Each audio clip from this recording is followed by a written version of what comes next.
I welcome you to the pure world I have forged. Hello everyone, we are back again with another tier list, this time for Tomb Raider.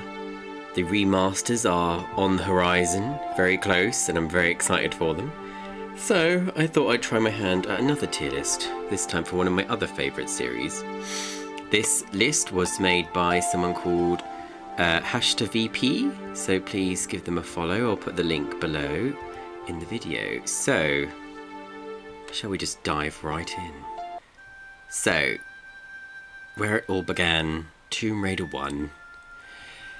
I mean, even now, I think it still holds up, you know, it is an iconic game, an iconic PlayStation game, and it's where the series was born, and honestly, like, we kind of have to hold it at a high level because of that. I definitely, you know, when I go back and play it, I still think it holds up, you know, the way it introduces Lara just like falling from this, you know, icy wall and shooting all these wolves and just, you know, entering the cave, and just everything about it is just so cool, you know.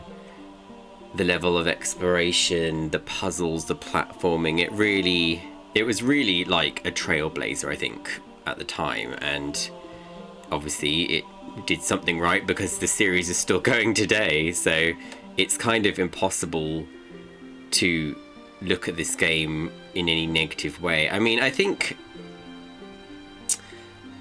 like the original PlayStation version is a bit sluggish. Like, if you're gonna play this again, you want to play the PC version. I've always found that one a lot smoother, and especially with keyboard, you know, there's a whole keyboard versus controller debate, but I feel like all the Tomb Raiders with keyboard, at least the classics, feel a bit more intuitive with keyboard.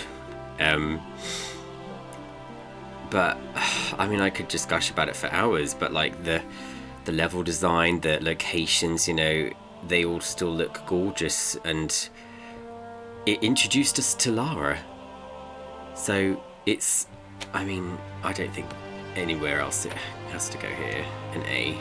It is, you know, probably the gold standard by which all other Tomb Raiders will be compared.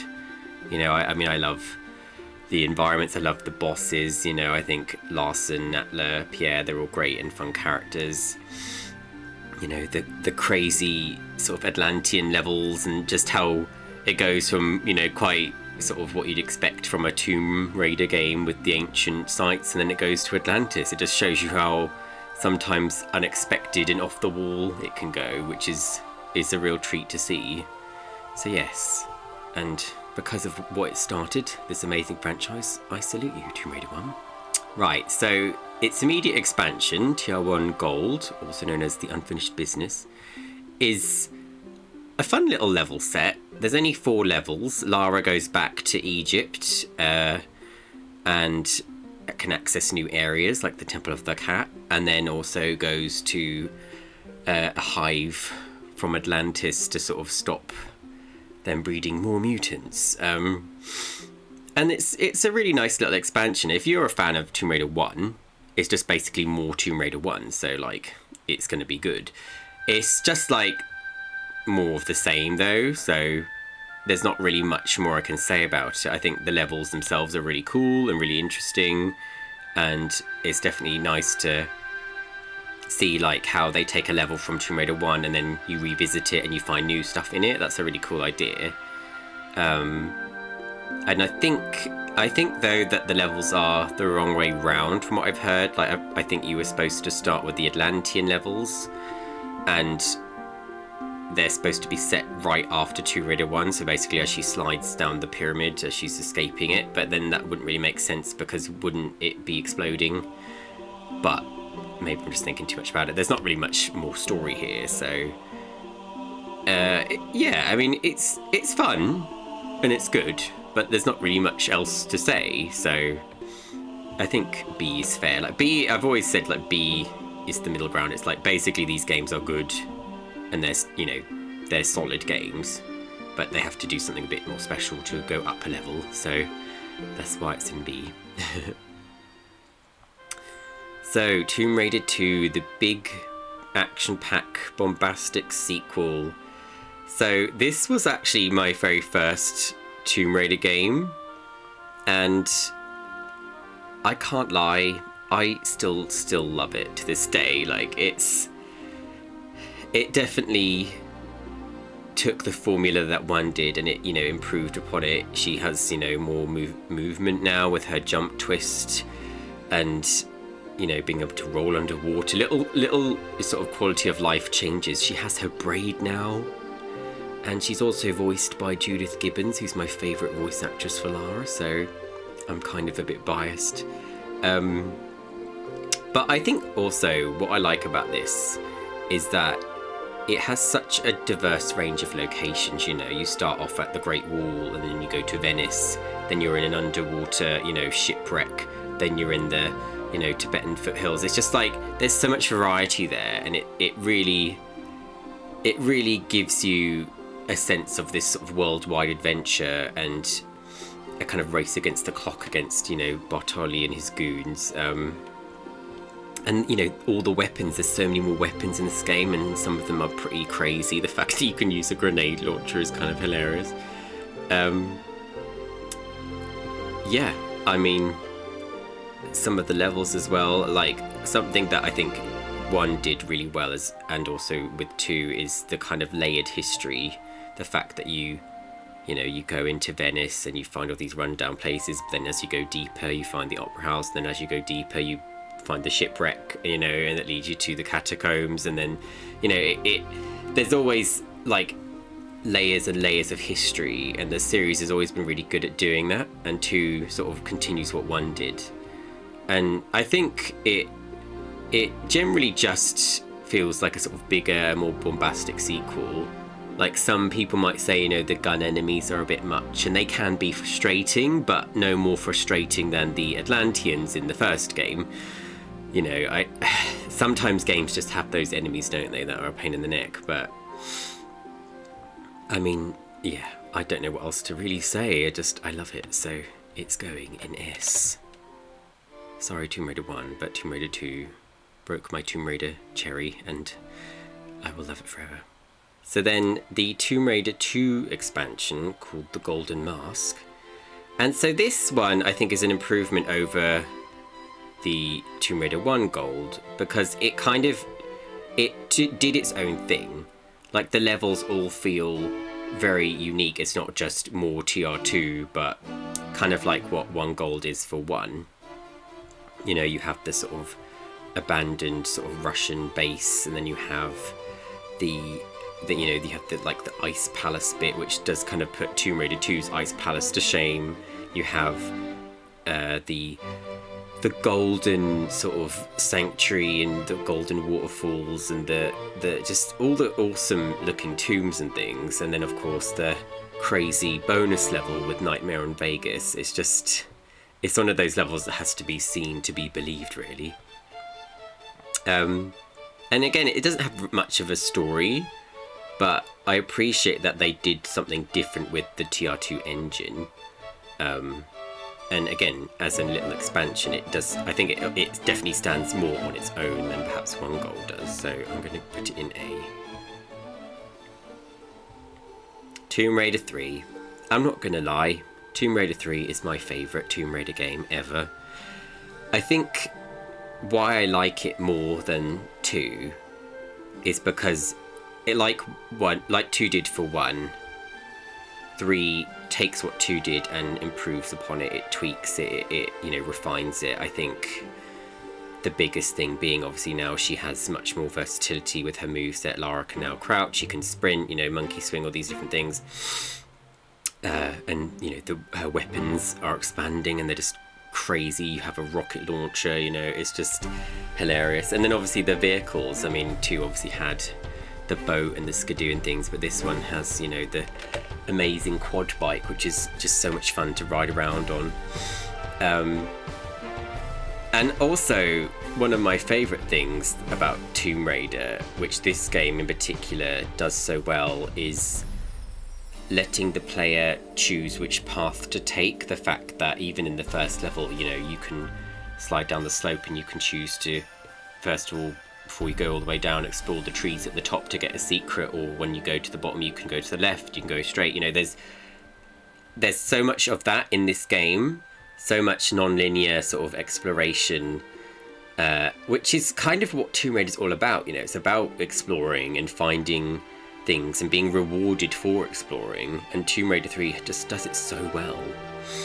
You know, and I really like the story as well. I like that Lara gets a bit more sort of interactions with the other characters, you know, obviously Willard, and then the other bosses like Tony and Sophia. I mean, Sophia is one of my favourite villains in the series, so I'm a bit biased there. But, and again, like 2 did, it has a nice diverse range of locations, each one is very different, and it's just such a joy to explore each level. You know, some of them are pretty mean, you know, like I think no one would disagree that Lud's Gate or Madubu Gorge can be quite unforgiving, but at the same time, when you do them, it's quite a rewarding experience, you know. And I think especially with the classic games, even with the harder levels, sometimes getting through them could be just as rewarding as, you know, being perfect at some of the easier levels. I mean, I could just gush about this game for so long because I love it. But I think I will put it in S. I mean, I can't put it any lower. It's my favourite. And it's one of the best ones, in my opinion. And yeah, TR3, I love you. Right, and then Tomb Raider 3's expansion, The Lost Artifact, which honestly is my favourite gold game again. I mean, I'm definitely biased because TR3 Lara is my favourite Lara, but what I really like about this one is that it kind of is the bookend to TR3. It actually is a continuation of that story, and we learn more about Willard. You know, we actually go to his base of operations and see what he was up to. We learn that Sophia is still alive, and she's, you know, trying to find the 5th artifact in the series with all the meteorite artifacts. And again, the story isn't that extensive, obviously, compared to the main ones, but it actually has got a lot going on in it, and lots of the environments have hidden details and things, which is something that Tomb Raider has always done quite well, is the environmental storytelling. And again, like with 2 Gold, the levels themselves stand on their own. You know, you've got the Scottish Highlands, you've got Shakespeare's Cliff, you've got the abandoned zoo in France. I mean, they're just all so well designed and always such a blast to go through. And in particular in this game with the secrets, I love that each secret itself is like its own little adventure. Like sometimes you go off the beaten path and go down a whole track to find them, but it's so rewarding, and it's just and it's like more of TR3, which I already love, but they also do their own thing, so it's like double good. So I'm gonna put it in S. So yeah, it's the only expansion that has got to this level. Will any more reach it? Maybe. Now, Tomb Raider 4. So Tomb Raider 4 is kind of where the series was a little bit revamped. I mean, maybe not revamped, but they started to really refine things. So like her, you know, her pickup animation smoother, her, you know, graphically she's a lot smoother looking. She's definitely more buxom as well. But also like little things like how she can combine items to create new things that might be used to solve puzzles and such. Like, that's a nice little, it's a nice way to be a bit more innovative with the puzzles rather than just here's a key, put the key in the lock and then you're through kind of thing. And story-wise as well, I think it really stepped up in 4. You know, you have her relationship with Von Croy, you have her taking the Ankh and causing, you know, Armageddon basically, and she has to basically do the whole game to right her wrongs. It's quite a cool idea, and I think it's also very symbolic of Lara as a character. You know, through 1 to 3 she's been doing these adventures, and to the point at, you know, in 4 it's kind of, she can do this sort of stuff in her sleep, but perhaps because of that she's become reckless, and the story itself kind of shows that off with her, you know, obviously taking the the Ankh without really realizing what danger it's going to do to the world.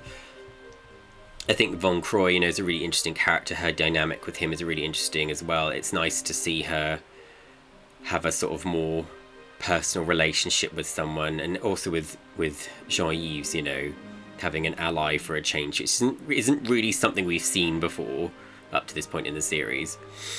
And the level design, you know, this is where levels now started to become a bit more interconnected. You know, you could backtrack between levels themselves. And a lot, you know, graphically, this game just looks so spectacular. You know, the Egyptian tombs, you know, Cleopatra's palace is just breathtaking, really. You know, it really pushed the PlayStation 1 to its limits, and I think it really pays off.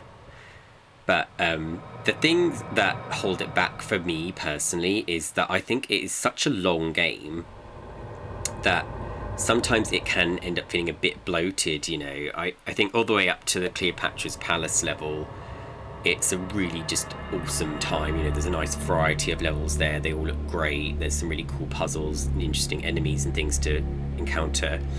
But then after that, you have the kind of Cairo levels, which is all dark and dingy, which makes sense in the story. But then you're, you know, jumping over pits and in your little, you know, motorbike and crawling through trenches, and it's just a bit bleh. And it sort of grinds the game to a slow crawl for me.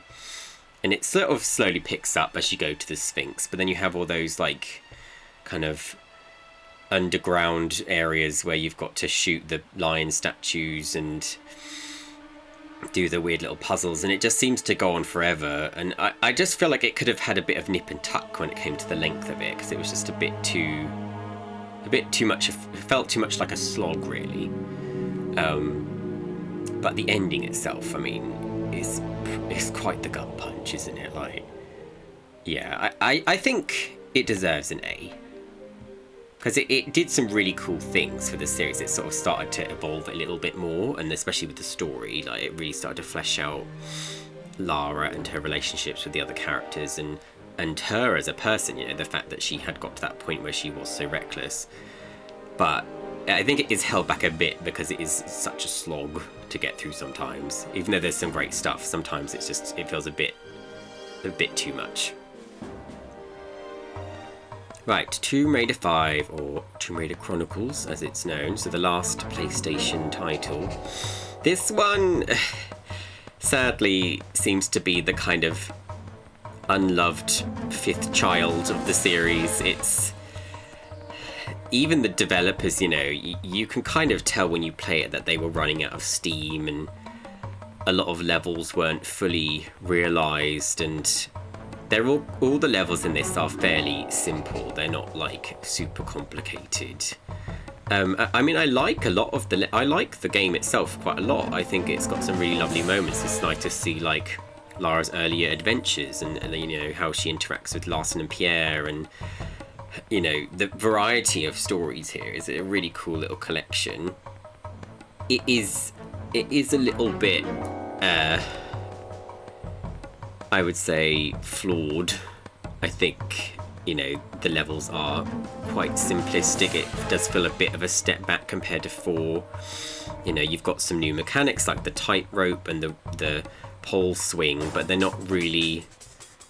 They're sort of kind of just thrown in. It doesn't feel like they're really utilised that well when, you know, if you're going to have new mechanics in a game, you want to kind of base your game around those new mechanics, and it doesn't really feel like they did that here.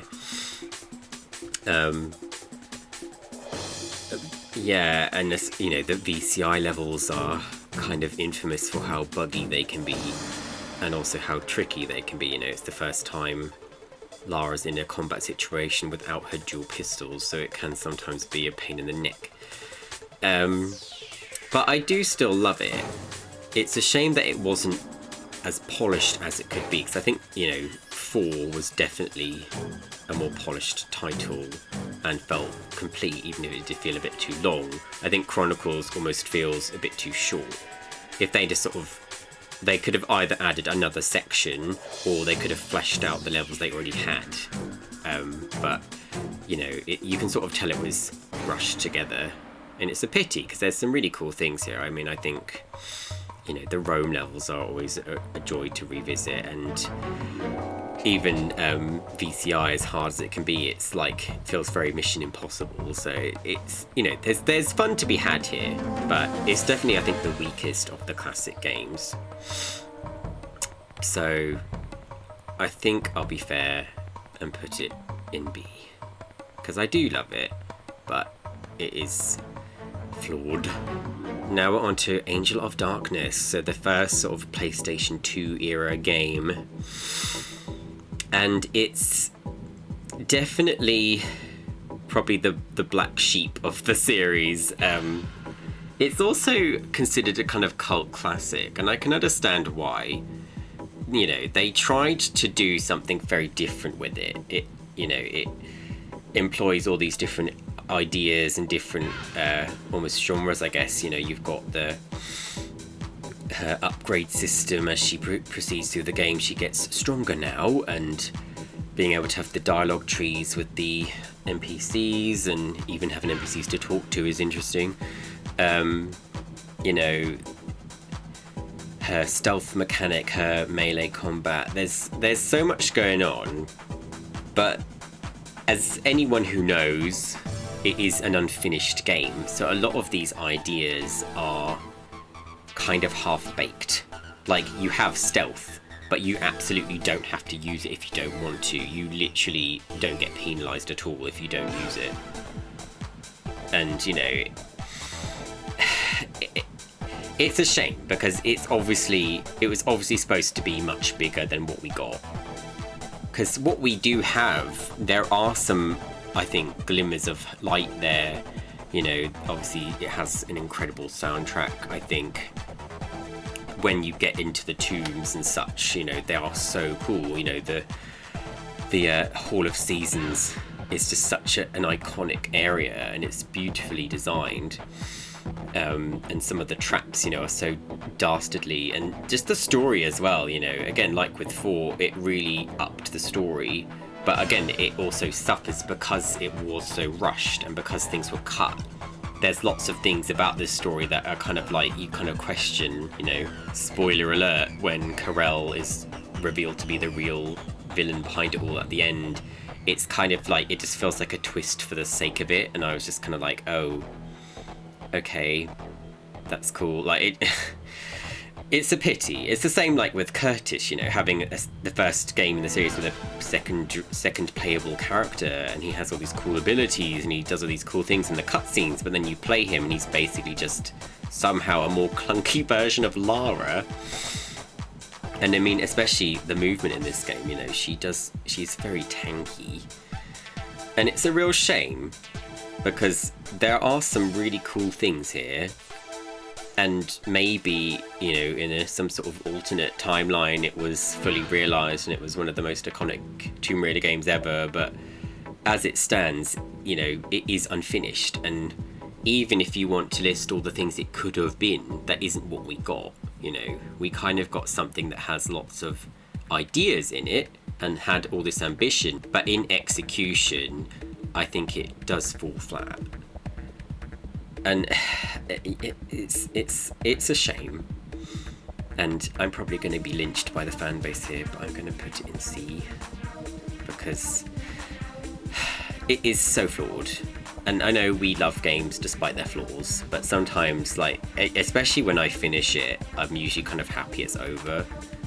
And it is a shame. It's not irredeemable, but it's definitely held back. And it is sad. So next we have Tomb Raider Legend. So maybe this is controversial. Some might say this was a return to form after Angel of Darkness.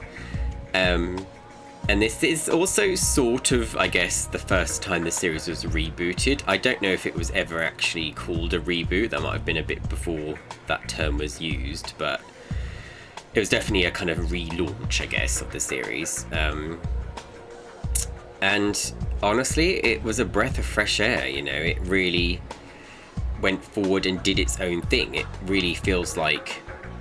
It definitely feels like they looked at AOD and was like, you know, let's try to do our own thing and keep it in line with Tomb Raider, but make it a little bit less ambitious. Because I think it is quite a simple game, you know, the levels themselves aren't very complicated, and it's, you know, it can be quite hand-holdy at times. You know, the classics especially did not really ever hold your hand, as it were. But also, you know, for a more modern gamer base, it does make sense to be a bit more accommodating to the fans. But Lara herself, you know, she's such a joy, voiced by Keely Hawes. I think she does such a good job with the character. She has some great one-liners in this. You know, I like her back and forth with Zip and Alistair and the other characters. I think Amanda is one of the coolest characters in the series, a really good and quite tragic antagonist, actually. And again, like, the variety of locations, it feels very classic Tomb Raider in that regard, where you are visiting all sorts of places. You know, you're going to Ghana, you're going to Japan, you're going to Kazakhstan. It's so much fun to have such variety. And also the replayability, you know, you have obviously all the secrets that were brought back after being missing from AOD, sadly.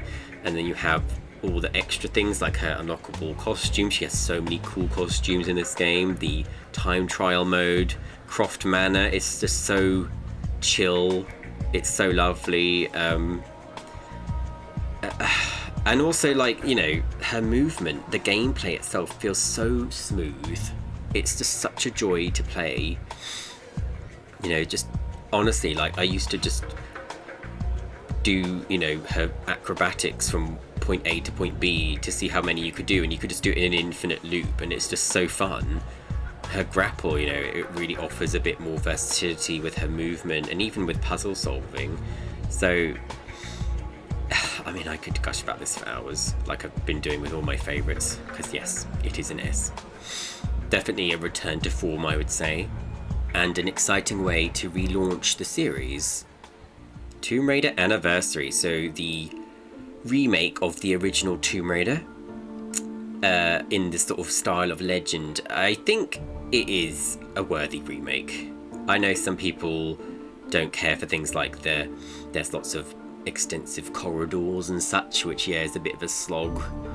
But honestly, when it remakes areas from the original, it does it so well. I mean, things like the Obelisk of Kharmoon, which is my favourite level in the original, just looks spectacular. I think, you know, story-wise, taking the character from the original, you know, Natla Larson, even Natla's henchmen, and kind of expanding them all. I think, you know, Lara's dynamic with Larson especially is so interesting to watch unfold, and the fact that, spoiler alert, he ends up being kind of like her first kill, you know. And I've seen people complain about that, like, and saying, oh, well, she, you know, she shouldn't be sad about it or whatever. But it's like, I don't think she's shocked that she killed him. She's kind of shocked that she realizes that she would go so far to get what she wants, which is a very Lara thing. We've seen that in a lot of these older games, that sometimes she will kill to get what she wants.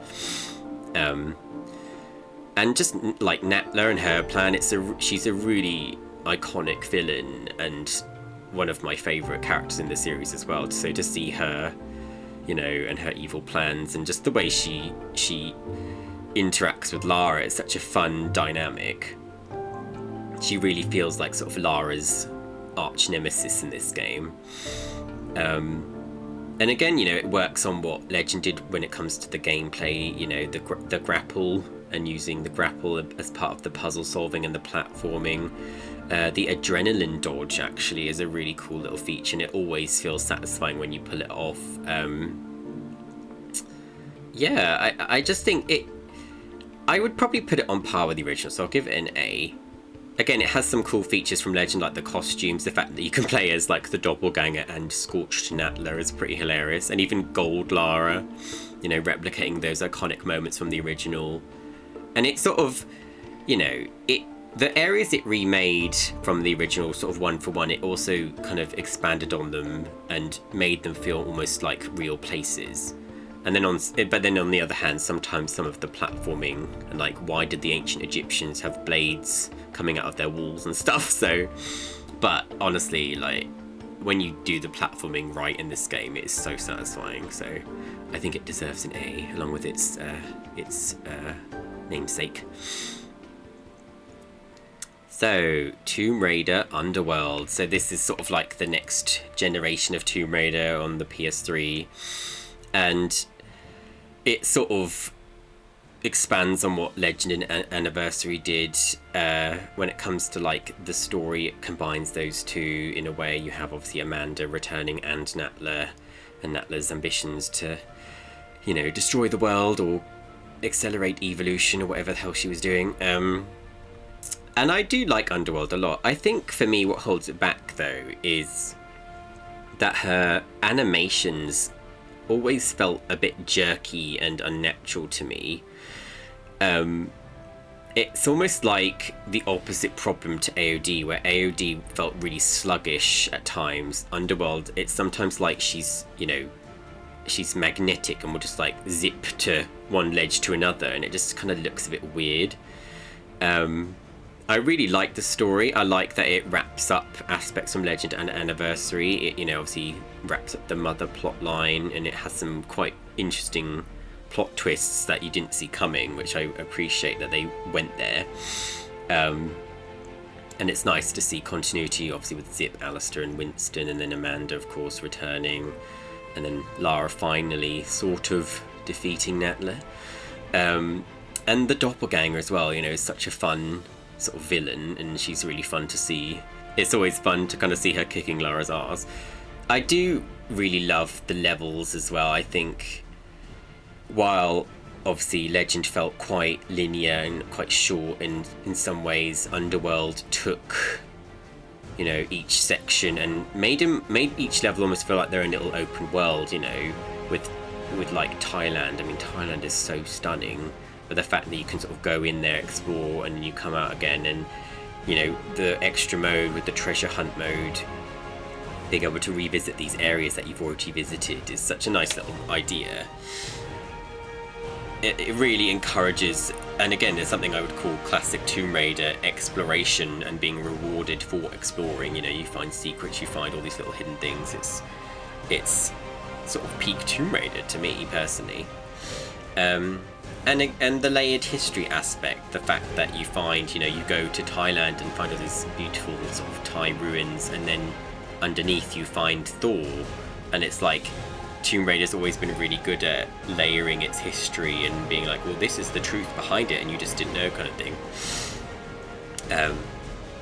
Yeah, it's a tough one because I don't know if it's as good as Legend or Anniversary though.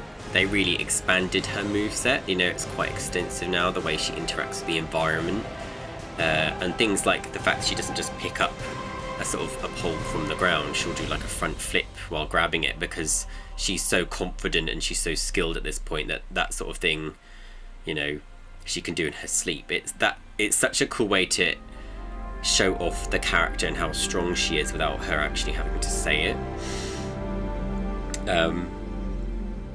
I do think, though, there are things that I miss that were in Legend and Anniversary. You know, obviously the unlockable costumes, you do get a few extra costumes, but not really as extensive as it was.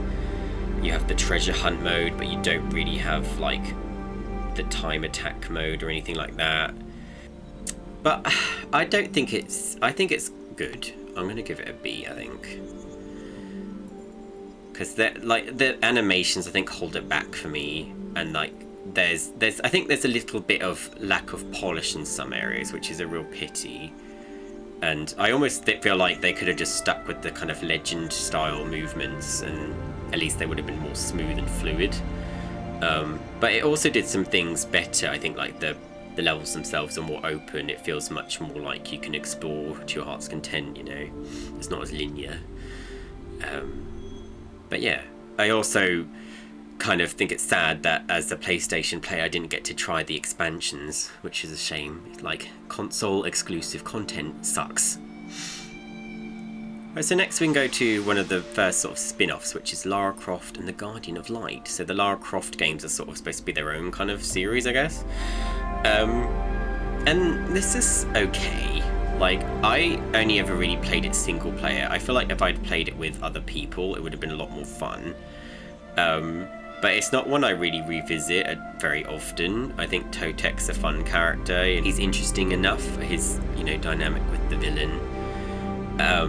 And he and Lara have, like, sort of fun interactions together. It's sort of fine. I don't really know what else to say about it. Like, again, I feel like I haven't really got the full experience because I've only ever played it single player. And I feel like part of this game's appeal is the co-op. But it's not really one I revisit, and it's not really one that I'm inclined to go back and play. I mean, if I had sort of played it with other people, I probably would rate it higher. So I'm going to put it in C. Because it's not bad, it's fun, but it's not like sort of stuck out to me. But like this sort of idea of game, I kind of like would like to see more of. Obviously we have got another one to look at in a bit, but yeah, it's fine. Okay, so the next era of Tomb Raider with the TR 2013 game. So yeah, this is where the series was, you know, rebooted, so to speak. I guess this is kind of where the series might have taken a more of a major turn, even more so than perhaps Legend did.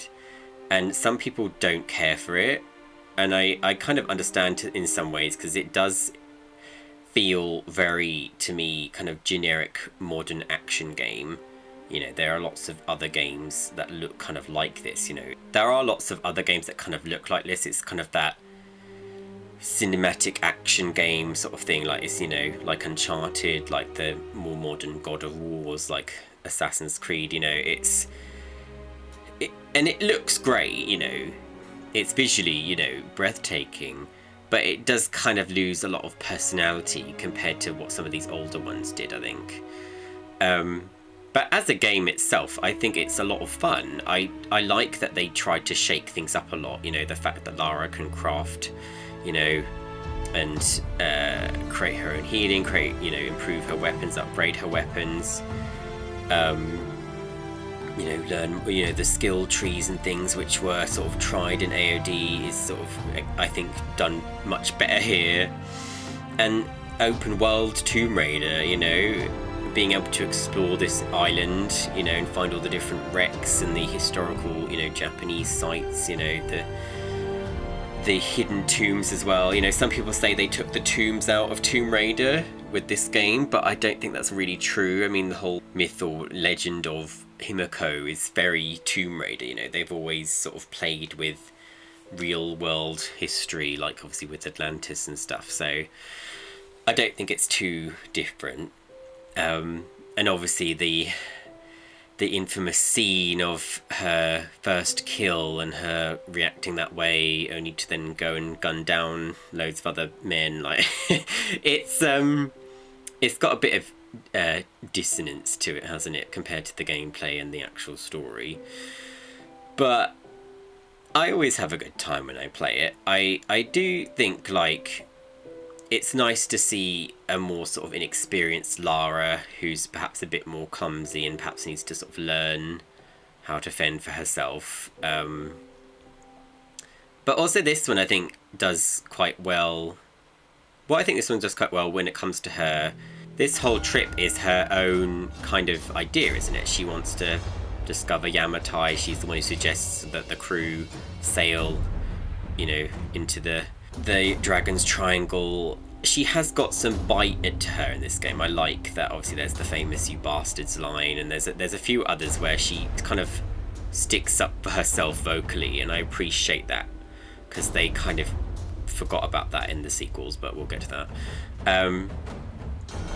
You know, and gameplay wise, it's always fun, you know, the fact that she can you know, traverse rocks with her pickaxe and just the various things she can do. It feels quite believable to me. Some people don't like the sort of hand holding with the instinct and mode and stuff like that, but I don't mind it. I mean, you can always choose not to use it. And when you do find the tombs, you know, a lot of them are optional, they're always rewarding. And I appreciate, like, how she can find relics and things and she can analyze them. and get more information out of them. That to me feels very Lara Croft. So there's some really good stuff here. I mean, the other characters are kind of okay, like none of them really are that memorable. I mean, maybe Roth is. I mean, obviously we all love Jonah, he's kind of the MVP of the reboots. Matthias, you know, is kind of like, when you first meet him, he's so obviously the villain, and like when you even learn more about his backstory through the files and things, it's just kind of like, okay, this guy's just kind of an asshole. Like, you want a good villain, and I just don't think he really leaves much of an impact. I like that you can find files and things, and it expands the Tomb Raider lore and the world and the place that Lara's in. And especially when it comes to Himiko, I think it was quite much more interesting than anything with Matthias, in my opinion. Yeah, and, you know, little things like, I like that she can use her equipment to solve puzzles and things. You know, when you get the shotgun, it's not just a offensive weapon, she can use it to blast open certain areas so she can find new things. You know, that's how I think puzzles should be used in Tomb Raider. It's taking any equipment you have and sometimes maybe making that the solution, kind of thing. And I think, you know, it had to shake up a bit. It had to try something new, and I'd much rather a series try something new and maybe miss the mark sometimes than to just stay stale. I mean, that's what had happened with the original games, isn't it? And, you know, they were all burnt out because they kept doing the same thing over and over. So having something a bit different is always a welcome change. And I think because of that, it deserves an A. I definitely think it, you know, it holds up to this day, and while it did change things radically, I actually quite welcome them. There are definitely things about it I'm not a fan of. I think it has become a bit generic action-adventure game, but when it does the tomb raiding, I think that's when it becomes, you know, the best it can be. So yeah, there's an A for TR 2013. Okay, so Rise of the Tomb Raider, so the immediate sequel to 2013.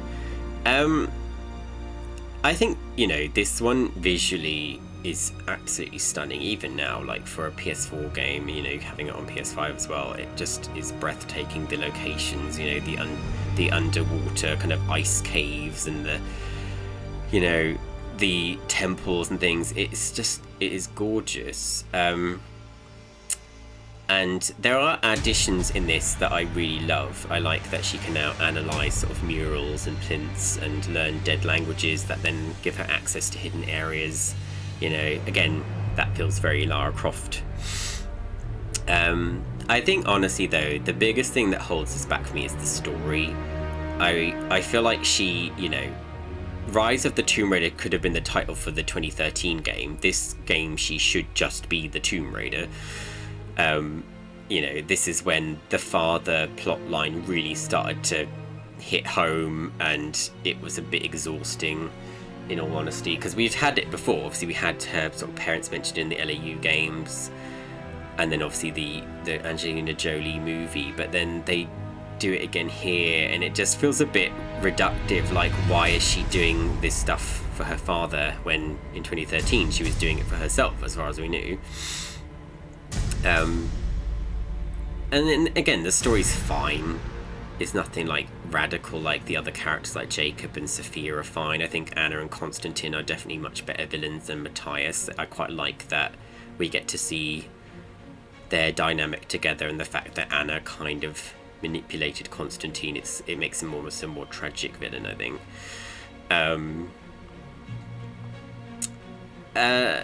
Yeah, I don't know what else to really say. Again, like, you know, the different abilities she can use using the grapple, or the dagger axe rather, as a grapple is quite a cool way to move around, and things like that, you know, using those things as solutions.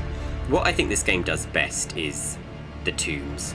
Like, when you go find the, you know, the hidden tombs, or even the story ones, they are the most visually stunning places and the most fun to navigate. You know, the puzzle solving, which is kind of the core of Tomb Raider, isn't it? When it does that, it does it really well. But when it comes to the story and Lara's personality, I think it is held back a bit. you know, I mean, the DLC, the Croft Manor DLC is such a treat. The Baba Yaga one as well, they're really good. So it's just a shame that the game itself couldn't have been more like the DLC. So it is a good game and I like it, but it feels like a step down for me from 2013 in some ways, so I'm going to put it in B. Yeah, I just kind of miss Lara's attitude, and the whole father plotline really drags it down for me. It's just kind of meh. Right, so I don't know which one technically is next in the series, but let's do Relic Run first. So this is a mobile game. I don't know if they ever did it on anything else, and it is actually kind of fun. Like, it's one of the few mobile games I've played where you haven't got to buy anything, because so many of them are like, oh, buy this, buy that, because basically trying to play them is such a grind. It probably forces people to buy stuff so they can just play it. But it's always quite a good time whenever you play it. It's not very extensive. It's basically just, you know, a series of obstacle courses. I do like you can unlock kind of other outfits and stuff, but there's not really much more to go into it, really. It's pretty simple, you know. It's a fun little mobile game, and you'll probably have a, you know, fun 10 minutes playing it or whatever. But yeah, I guess that's all it needs to be, really, isn't it, for a mobile game? But there's not really much more I can say, so I think C. Because it's not bad, it's just kind of niche, isn't it? And like, if I'm kind of bored and have got some time to kill and I'm sitting somewhere waiting, I could play it for a little bit, but other than that I'm not going to sit there and really invest loads of time into it, because it's not really designed for that. And, you know, while there might be some grinding there to unlock all the costumes, I'm kind of like, well, I could just, you know, play one of these other ones. So yeah, it's fine. So, Temple of Osiris. So the second proper Lara Croft game, the sequel kind of to Guardian of Light, and I think this one is leagues better, because I've actually played this with friends and it is so much fun. I like how, I guess it would have been the same in this one, as how the solutions to the puzzles and the platforming change when you have more than one player. The story itself as well, you know, I think is a bit more interesting, you know, going on the legend of Osiris and the Egyptian gods and coming across all the different creatures from that mythology. It's really cool to see them fully realised. It kind of makes me wonder what a TR4 remake could look like, because it was so gorgeous. It really is a stunning game, and it's actually quite a good little spin-off. And it's a shame that we didn't really see more of this style of game, because I feel like with the right player base it could be just as popular as some of these main ones. Yeah, again, there's not like loads more to say about it. It's a really cool little spin-off, and I enjoy it. So I think B is fine. It's not like crazy good or anything. It is fun, and it's definitely really fun with friends. And hopefully it will lead to more sort of cool spin-offs like that in the future. Right, so Lara Croft Go. So this one, I actually remember playing it on my PlayStation 4, I think, and I think you can get it on mobile as well. But this is one of the coolest little spin-offs they've ever done. It's such a cool little, you know, puzzle platforming game. And I mean, I don't know what more to say about it. It's really fun.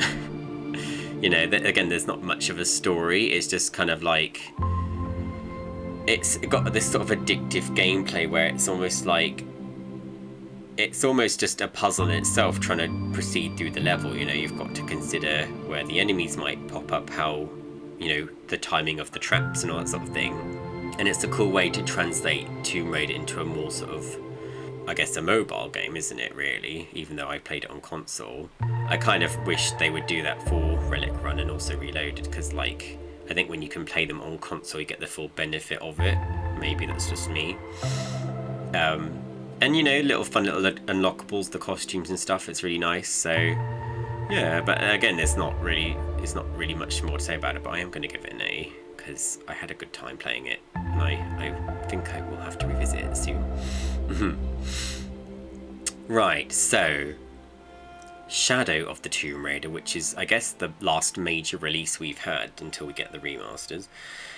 So again, the end of the reboot trilogy.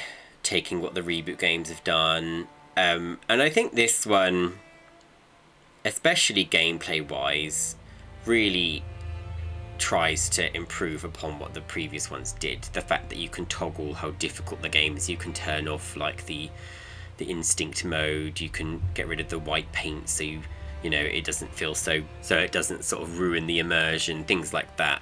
The story I think is a bit better. Again, the father plot line is still there, but it's nice that it's all resolved in this game, and like Lara's interactions with the other characters, like obviously Jonah and Unuratu, it's cool to see unfold.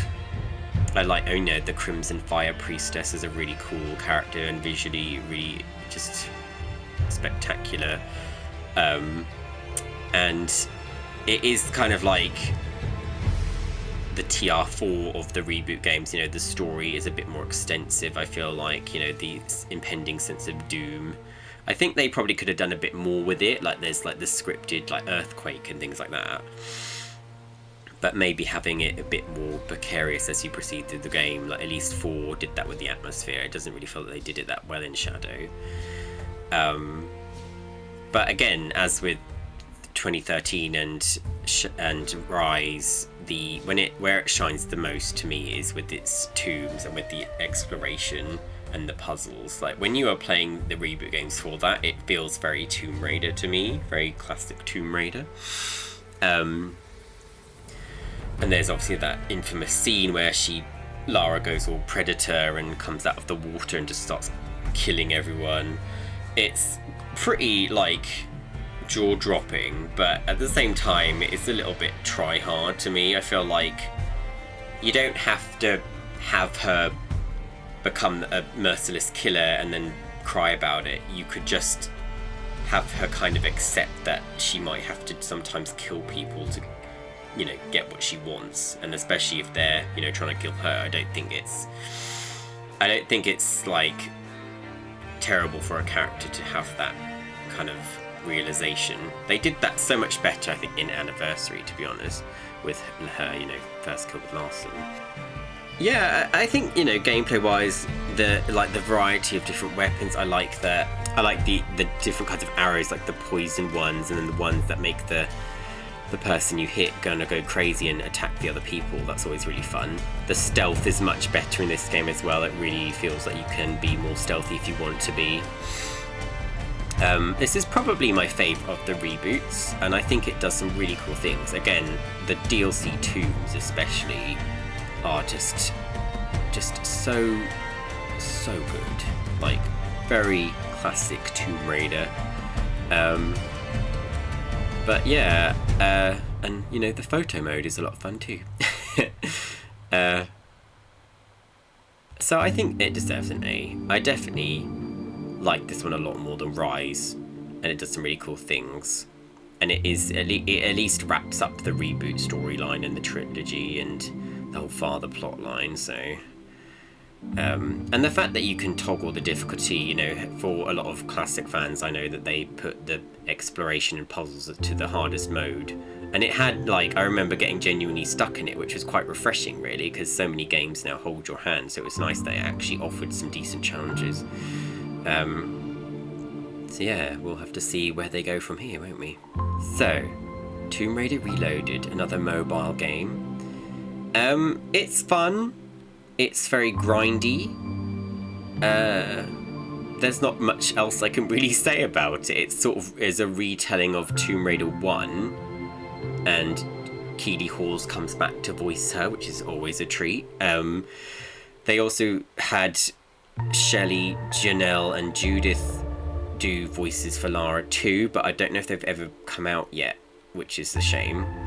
And then you have, like, you know, the other characters. Obviously we see Curtis, we see Werner, we see Anaya. It's kind of cool that they brought them back and like gave them a little sort of cartoony redesign.